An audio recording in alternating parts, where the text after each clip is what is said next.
king. He was the second son of Henry VII and Elizabeth of York. His elder brother, Arthur, was the heir, but Arthur's death in 1502 changed everything. At the age of just 17, after his father's death in 1509, Henry ascended to the throne of England, young, energetic, and full of promise. The people of England were hopeful. He was handsome, athletic, educated, and even kind, at least at first. Few could have imagined that this same young man would grow into one of the most controversial rulers in English history. Henry VIII ruled England for 38 years. Over those nearly 4 decades, he transformed the country in ways that still affect the world today. He is best remembered for 3 things: his 6 marriages, his break from the Roman Catholic Church, and the ruthless way he dealt with anyone who got in his way. But behind those headlines was a man of many sides.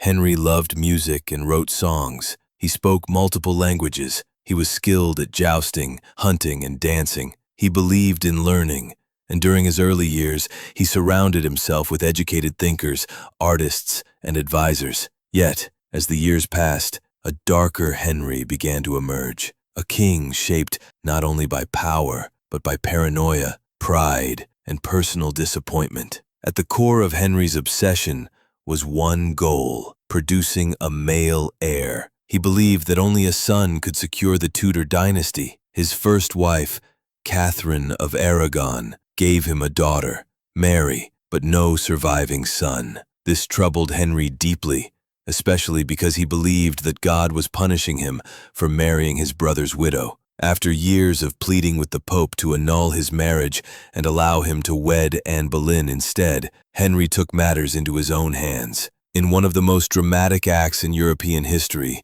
he broke England away from the Roman Catholic Church and created the Church of England, with himself at the head. This was not just a religious decision, it was political, personal, and full of consequences. Monasteries were dissolved, treasures stolen, and those who refused to accept Henry as head of the church were imprisoned or executed. Thomas More, once Henry's friend and Lord Chancellor, was beheaded for standing against him. Anne Boleyn, the woman for whom he changed the church, also failed to give him a son. She gave birth to another daughter. It seemed that love was no more than a transaction to Henry. Wives were kept, discarded, or destroyed, depending on their usefulness. After Jane came Anne of Cleves, whom Henry divorced, Catherine Howard, beheaded for infidelity, and finally Catherine Parr, who survived him. His treatment of women, even queens, was brutal. His court lived in fear,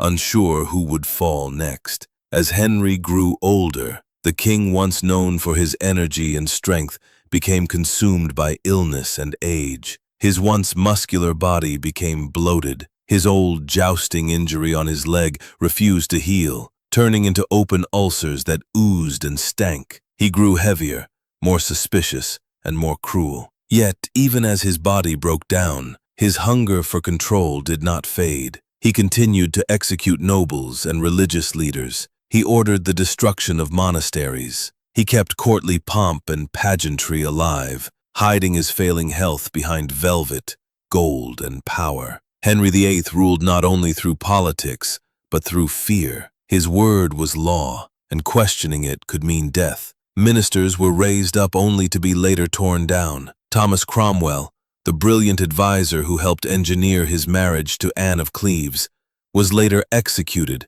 when that marriage displeased the king. In Henry's world, loyalty was not enough. You had to be useful and then lucky. Still, despite the blood and drama, Henry VIII did leave behind a lasting legacy. His creation of the Church of England paved the way for the English Reformation, which would influence religion for centuries. His children, Edward VI, Mary I, and Elizabeth I, each took the throne after him and left their own marks on history. Elizabeth I, in particular, would become one of England's greatest rulers. In this way, Henry's dream of a strong Tudor dynasty was fulfilled, but not in the way he imagined. It was not his son, but his daughter Elizabeth who brought glory to the Tudor name. Henry VIII was a man of contradictions.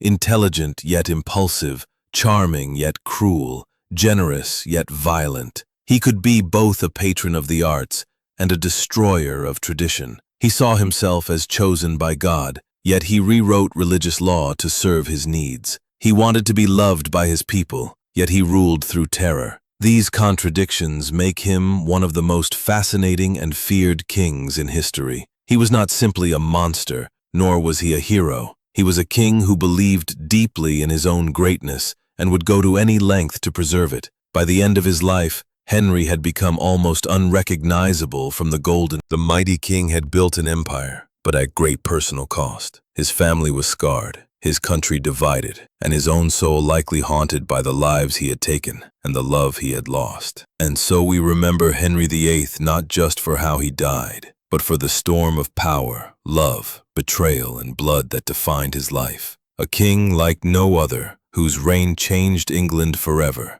and whose end was as tragic as it was terrible. If there is one thing most people remember about Henry VIII, it's that he had 6 wives. No king in English history had such a dramatic, dangerous, and deadly love life. His marriages were not just about romance. They were about power, politics, religion, and most of all, the desperate search for a male heir. Henry wanted a son to carry on the Tudor name and secure his legacy. He was willing to break the laws of church and state, risk war, and spill blood to get one. Each wife played a different role in his story. Some met tragic ends. Others barely escaped with their lives. Together, their stories reveal the dangerous world of Tudor courtship, where love could lead to a crown or the scaffold. Henry's first wife was Catherine of Aragon, the Spanish princess who had originally married his older brother, Prince Arthur. After Arthur's early death, young Henry was betrothed to Catherine to maintain the alliance between England and Spain. They married in 1509, the same year Henry became king. At first, they were deeply in love. Catherine was intelligent, kind, and respected by the people. She gave birth to several children, but only one survived, a daughter, Mary. As years passed and no son was born, Henry became obsessed with the idea that the marriage was cursed. He claimed that marrying his brother's widow was against God's law, even though he had once begged the Pope to allow it. Catherine refused to divorce Henry and held firm, even when he cast her aside and forced her to live in isolation. She died in 1536, still calling herself queen. Her courage and dignity won her the sympathy of the English people, but not the mercy of her husband. While still married to Catherine, Henry had become enamored with one of her ladies-in-waiting, the young, clever, and ambitious Anne Boleyn. Anne was unlike any woman Henry had met. She was not content to be a mistress. She wanted to be queen. For 6 years, she held off his advances, refusing to give herself to him until he made her his wife. Her charm and confidence enchanted Henry, but her refusal drove him to desperation. When the Pope denied his request to annul his marriage to Catherine, Henry broke with the Roman Catholic Church entirely and made himself head of the new Church of England. In 1533, Henry married Anne in secret before his divorce from Catherine was complete, and soon she gave birth to a daughter, Elizabeth. Henry was furious. He wanted a son.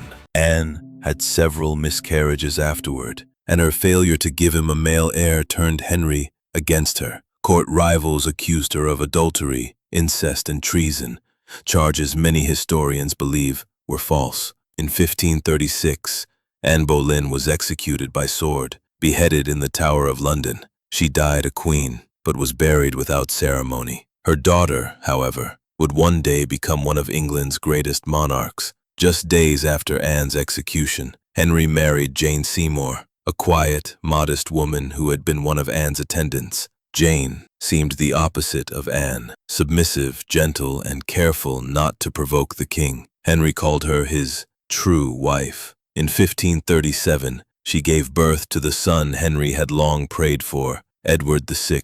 Henry was overjoyed, finally having a legitimate male heir, but the joy was short-lived. Jane died of postnatal complications just days after giving birth. Of all his wives, Jane is the only one who was buried beside Henry. He always said she was his favorite, though she was with him for barely a year. After Jane's death, Henry remained single for a while, but advisors urged him to marry again to strengthen political alliances. He agreed to marry Anne of Cleves, a German princess he had never met in person. Henry sent a painter, Hans Holbein, to paint her portrait, and based on the flattering image, he agreed to the match. But when Anne arrived in England in 1540, Henry was shocked. He found her unattractive and cold. He reportedly said, "I like her not." Still, the wedding went ahead, but Henry was so unhappy that he never consummated the marriage. Just 6 months later, the marriage was annulled. To her credit, Anne took the rejection with grace. She accepted the annulment, was given a generous settlement, and remained in England as the king's beloved sister. She had escaped with her head and her life. Next came one of Henry's most tragic and disturbing marriages, Catherine Howard, a teenage girl more than 30 years younger than the aging king. Catherine was Anne Boleyn's cousin and was chosen for her beauty and flirtatious charm. Henry was in his late 40s, obese, and suffering from open leg wounds, but Catherine made him feel young again. He showered her with gifts and called her his rose without a thorn. But Catherine had a dark past. She had been involved with men before her marriage, and once queen, she began an affair with a young courtier, Thomas Culpeper. When her actions were discovered, Henry was humiliated and furious. Catherine was arrested, charged with treason, and Unlike her predecessors, Catherine was more of a nurse than a lover. She took care of the aging, sickly king and tried to bring peace to his family. She helped reunite Henry with his daughters, Mary and Elizabeth, restoring them to the royal line of succession. Catherine was also deeply religious and interested in reform. She almost fell into danger when some of her theological writings offended church leaders, but she skillfully avoided execution. Henry died in 1547, with Catherine still by his side. She outlived him, but died a year later after marrying again. The fates of Henry's 6 wives are often summed up in a rhyme taught in history classrooms. Divorced, beheaded, died. Divorced, beheaded, survived. Each wife's story reflects the changing moods and needs of a man who could not be satisfied, not by love, not by loyalty, and not even by the son he finally had. Henry's love life was filled with betrayal, blood, and broken hearts. He used marriage as a weapon of power and discarded women when they failed to serve his will. The women who loved him or tried to survive him paid a heavy price. Their stories live on, not just as parts of Henry's legacy, but as reminders of what it meant to be close to power in a dangerous time. Of all the decisions Henry VIII made during his long reign, none was more shocking or world-changing than his break from the Roman Catholic Church. What began as a personal problem, a king who wanted a new wife, soon exploded into a religious revolution that shook the very foundation of England. Henry's decision to separate from the Pope and declare himself the supreme head of the Church of England was not just about love or lust, it was about power. It allowed him to reshape the country's religion, wealth, and future forever. Before Henry, England had been a deeply Catholic country for centuries. After Henry, nothing was ever the same. To understand how it happened, we have to return to the time when Henry was still married to his first wife, Catherine of Aragon. Catherine had given him a daughter, Mary, but no surviving sons. As the years passed and her childbearing years faded, Henry grew desperate for a male heir. He saw it not just as a personal disappointment, but as a threat to the Tudor. Catherine was the aunt of Charles V, the powerful Holy Roman Emperor, and granting the annulment would have angered him. The Pope was trapped politically and Henry was furious. Years passed in legal debates, secret councils, and public frustration. Henry grew increasingly angry with the Pope and the Catholic Church. He believed he was being treated unfairly, not just as a man, but as a king. How could a foreign religious leader have more power over England than its own monarch? This thought planted the seed of rebellion, with Anne Boleyn urging him forward, and advisors like Thomas Cromwell and Thomas Cranmer at his side. Henry made a decision that would split England from Rome forever. In 1534, Parliament passed the Act of Supremacy, officially making Henry the supreme head of the Church of England. This bold move meant that Henry now controlled all church matters in England. He no longer had to answer to the Pope.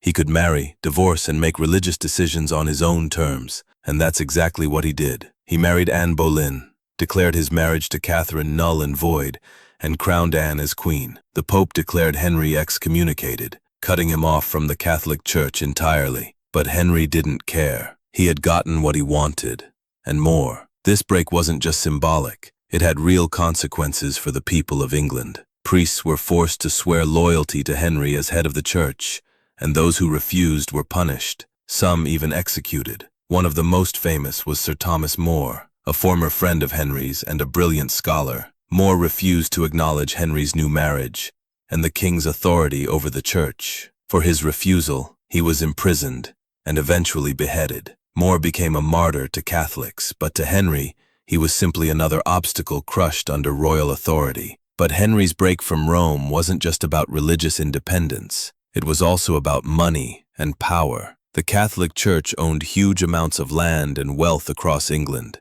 Monasteries, abbeys, and churches were filled with gold, artwork, and treasures. In the late 1530s, Henry began what is known as the dissolution of the monasteries. With the help of Cromwell, he ordered the closing of hundreds of religious houses. Their lands were seized, their wealth confiscated, and many monks and nuns were driven out or killed. Some buildings were destroyed. Others were turned into homes for nobles, who now owed their loyalty to the king. Henry used the fortune to fund his wars, his lavish court, and his personal ambitions. It was one of the greatest asset grabs in British history. Despite the break from Rome, Henry's version of the Church of England remained quite conservative in its beliefs. Unlike later Protestant reforms, Henry still believed in many Catholic teachings like the real presence in the Eucharist, priestly celibacy, and elaborate church ceremonies. In fact, when early Protestants, like William Tyndale, promoted Bible translations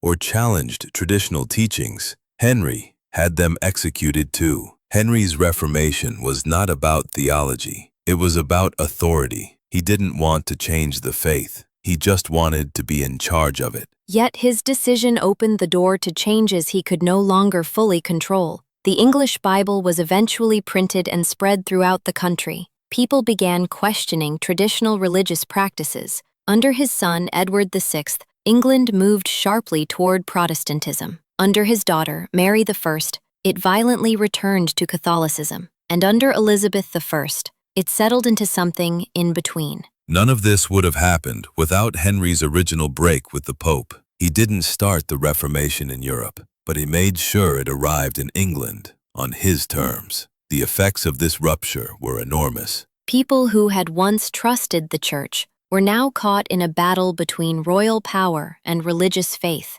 Families were divided. Religious rebels were burned at the stake. Others fled the country. Fear became a part of worship, and loyalty to the king became a part of faith. Generations would suffer for Henry's decision to place a crown above the cross. Even today, the Church of England exists as a separate institution from the Roman Catholic Church, a legacy of Henry's defiance. Cathedrals once devoted to the Pope now serve a church created by a king's personal crisis. Henry VIII, in his obsession to have a son and prove his dominance, tore England away from 1,000 years of religious tradition. Whether you see it as a bold move for independence or a selfish act of tyranny, there is no denying its importance. It changed not only Henry's life, but the history of Britain and the world. Henry's break with the Catholic Church is perhaps the perfect symbol of his reign, a massive act of pride, ambition, and ruthlessness. It solved his immediate problem. Anne Boleyn became queen, and he got his divorce, but it unleashed forces he could never fully control. Religion became a weapon, faith became political, and the people paid the price. For better or worse, Henry's church was his greatest creation and his most dangerous legacy. Beneath the grandeur of Henry VIII's court, behind the golden tapestries, towering palaces, and thunderous royal proclamations, lay a truth darker than any royal portrait could capture. Henry VIII craved control above all else. Power was not just something he wore with his crown. It was the very air he breathed. His need to dominate was not limited to the battlefield or the throne. It seeped into every part of his reign, his marriages, He wanted to be a godlike figure, unchallenged, unquestioned, and obeyed to the letter. In his eyes, to oppose him, whether through word, law, or silence, was not simply treason, it was betrayal. This need for control began early in his reign, though at first it was cloaked in charm. Young Henry was energetic, well-spoken, and charismatic. He enjoyed music, poetry, and sport, and surrounded himself with brilliant minds and noble advisors. But even in those early years, there were signs of a sharp temper and a quick shift from affection to fury.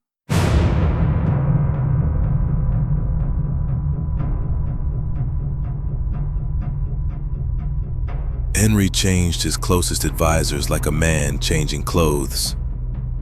If they served him well, they were showered with wealth and titles.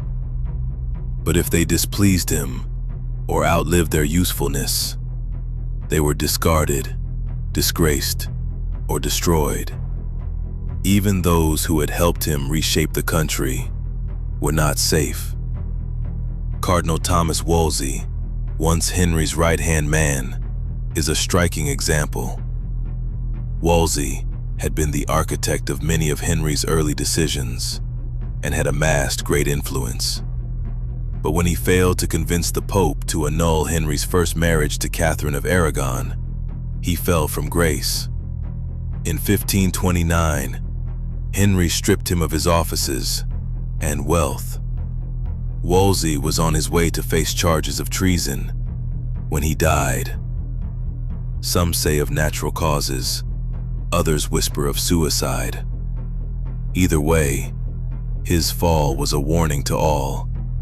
No one, no matter how powerful, was untouchable.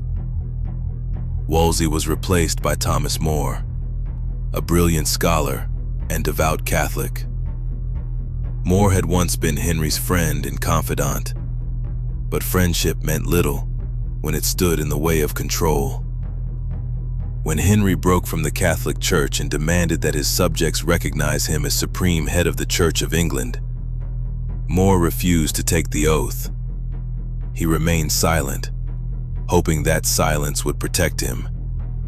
But to Henry, silence was guilt. In 1535, Thomas More was executed for treason, his head placed on a spike on London Bridge. His crime? Refusing to say the king was right. And More was not the only one. Thomas Cromwell, the mastermind behind the dissolution of the monasteries and Henry's religious reforms, rose higher than any commoner had before. Yet when his arrangement of Henry's fourth marriage, to Anne of Cleves, proved a political and personal embarrassment. Such was the pattern. Those who helped Henry rise often found themselves in the path of his fall. But Henry's thirst for control did not stop at advisors and ministers. It extended to his own family, especially his wives and children. He controlled who his daughters could see, who his wives could speak to, and how the line of succession would unfold. His treatment of his first daughter, Mary, reveals the cruelty of his control. When Mary refused to accept Anne Boleyn as queen and Henry's new church as legitimate, he cut her off. Her household was dismissed, her title stripped, and she was forced to sign a humiliating document admitting her parents' marriage had been unlawful. Only then was she allowed back into his good graces. Henry's actions often seemed aimed at erasing the past and replacing it with his own version of truth. If a wife failed him, she was not just divorced, her memory was wiped, her marriage declared null. This same ruthless domination extended to religion. When Henry broke from Rome, he didn't allow a variety of views to flourish. He wasn't interested in Protestant freedom of thought. He wanted obedience. Those who believed too strongly in Catholicism were branded traitors. Those who pushed too hard for Protestant reform were labeled heretics. Both were executed. It wasn't the belief that mattered. It was whether or not it matched Henry's. This made religion in Henry's England a tightrope of terror. Priests, bishops, and common people lived in fear that yesterday's truth could become today's crime. His control even reached beyond death. As Henry aged and his health deteriorated, he still issued orders from his bed, surrounded by frightened courtiers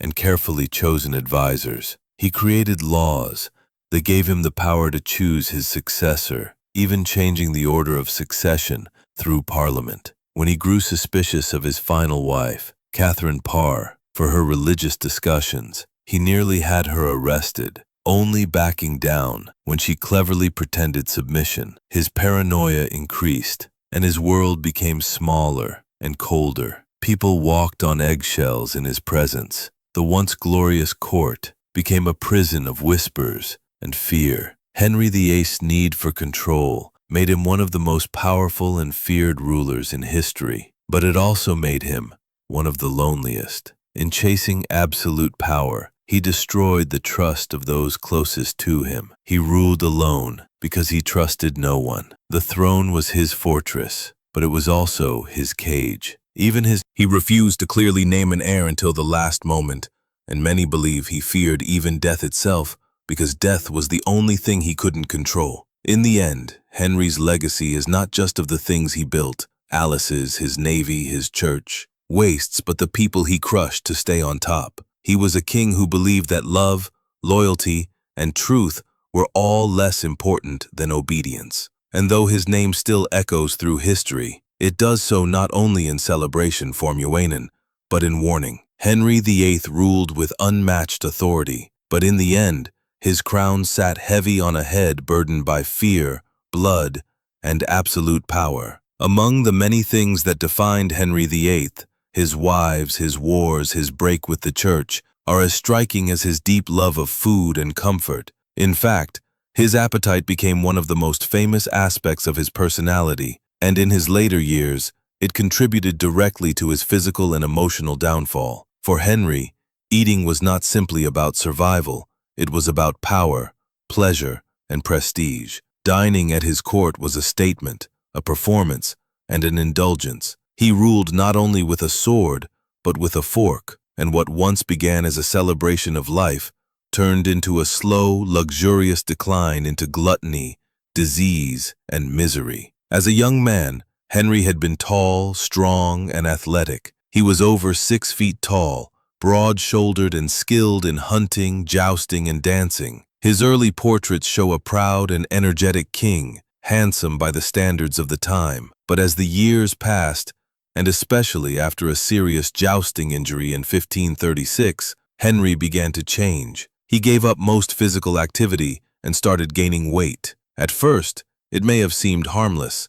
After all, kings were expected to live richly, but over time, his appetite became legendary and dangerous. The royal kitchens at Henry's court were enormous, among the busiest and most lavish in all of Europe. Historians estimate that over 600 people worked in the kitchens of Hampton Court Palace alone, preparing meals fit for a monarch who demanded only the best. Henry's fundament court consumed thousands of animals each year: communicates, boars, oxen, swans, peacocks, geese, and even porpoises. Meat dominated every meal. Vegetables were rare and considered food for peasants. Everything was cooked with butter, sugar, or fat, and meals were served in courses of increasing grandeur. Henry particularly loved spiced dishes, roasted meats, rich pies, and sweets. He was fond of marchpane, a type of marzipan, sugar sculptures, and candied fruits. Banquets could go on for hours, accompanied by music, entertainment, and endless wine or ale. These meals weren't just about feeding the king, they were performances of power. Every bite Henry took showed that he had the wealth and means, but the price of indulgence soon began to show. By the end of his reign, Henry was estimated to weigh over 350 pounds. He grew so large that special mechanical devices had to be built to move him. He wore enormous clothes, with wide belts and robes designed to hide his growing body. He could no longer walk without help. His mobility declined, and with it, his energy, patience, and self-control. One of the worst consequences of his lifestyle was the condition of his legs. After his jousting accident, Henry developed open ulcers on his legs, wounds that refused to heal and emitted a horrible smell. These ulcers became infected repeatedly and made walking so painful that he rarely left his chambers. Servants and doctors had to dress his wounds daily, and many reportedly gagged at the stench. Infections were constant, and though doctors tried everything from cauterization to herbal treatments, nothing worked. Some of his enemies whispered that it was divine punishment, that his body was rotting as a sign of his sinful rule. As Henry's body deteriorated, so did his mood. His once charming nature became increasingly foul. He suffered from fits of rage and paranoia. He lashed out at courtiers and accused people of betrayal with little or no evidence. Many historians believe that Henry's physical discomfort, combined with his declining health and massive size, played a key role in his emotional instability. He was in constant pain, and food became both his comfort and his prison. He ate more when he was angry, more when he was sad, more when he was lonely, and the more he ate, the more his body failed him. Ironically, his obsession with food didn't make him happy. It isolated him. The once sociable king who had danced all night and hunted through the forests of England now sat alone in candlelit halls, chewing through platters of roast meat, while courtiers watched in silence. Even his wives were affected. Jane Seymour, his third wife, died shortly after childbirth, leaving Henry grieving and increasingly withdrawn. Later wives, like Anne of Cleves and Catherine Parr, found themselves dealing not with a lover, but with a sick man whose life revolved around routine, ceremony, and feeding his appetites. Henry's private chambers reflected his pursuit of comfort. His rooms were filled with feathered beds, soft cushions, silk draperies, and gold-embellished furniture. His clothes were made from the finest fabrics, velvet, satin, fur, and jewels, and tailored to fit his immense size. He wore heavy chains, rings, and hats adorned with feathers. His ulcers worsened, his stomach bloated, his skin was swollen and discolored. He grew paranoid, convinced that everyone around him was plotting against him. Even his doctors were afraid to tell him the truth, because bad news could lead to imprisonment or worse. Henry demanded flattery and loyalty, not honesty. His court became a place of silence and fear, and yet, even as death approached, Henry refused to change his ways. He continued to eat large meals and drink heavily. He made no confession, no apology, no effort to reform. He clung to comfort, to indulgence, to the symbols of power that had defined his reign. When he died in 1547, it wasn't on a battlefield or in a blaze of glory. It was in his richly padded bed, swollen, sick, and barely conscious, surrounded not by cheering crowds, but by cautious attendants who feared what even his last breath might mean. In the end,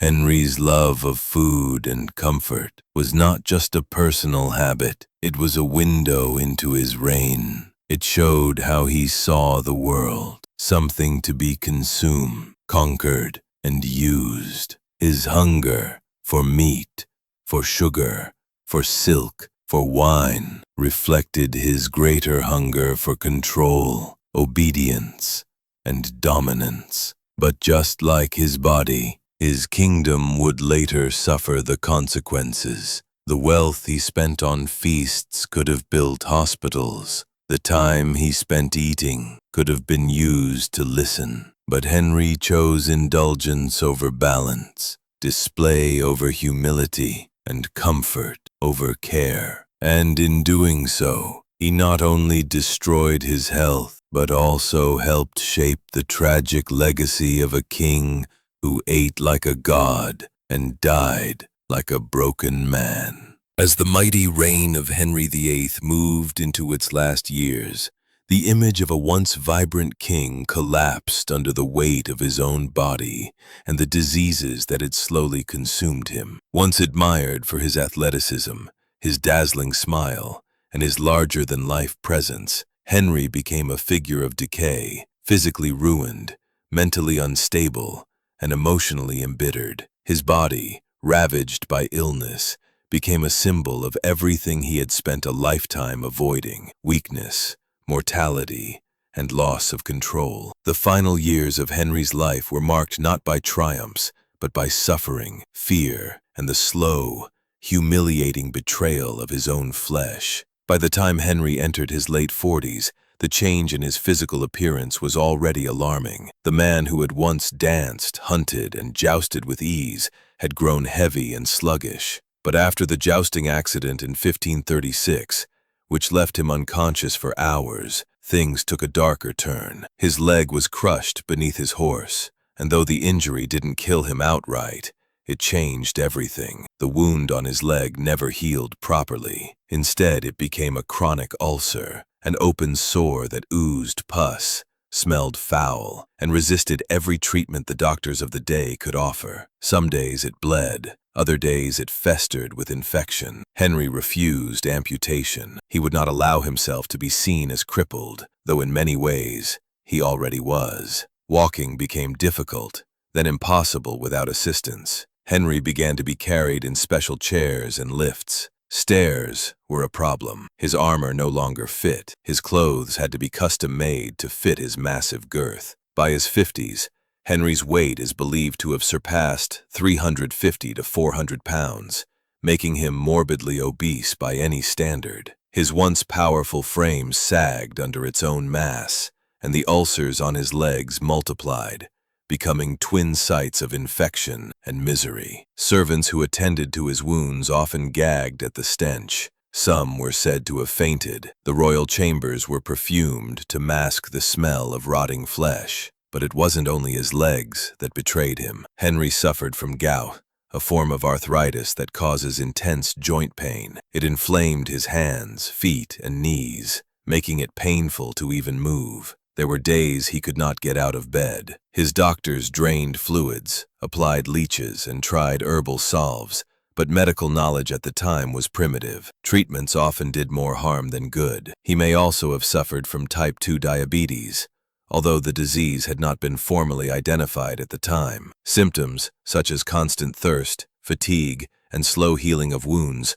all align with what we now recognize as diabetic complications. His face became bloated and red, and his mental health began to falter. What was once described as a sharp, clever mind turned paranoid and erratic. He forgot names. He accused loyal courtiers of treason. He suspected his last wife, Catherine Parr, of heresy, and nearly had her arrested until she soothed his ego with false submission. The very people who had once feared his brilliance now feared his outbursts more. His mood swings became dangerous. Henry's court, already a place of whispers and flattery, grew even more cautious in his final years. Few dared speak honestly to the king. His temper was volatile. He screamed at ministers, threatened executions, and then offered gifts moments later. Fear hung thick in the air. Henry became isolated,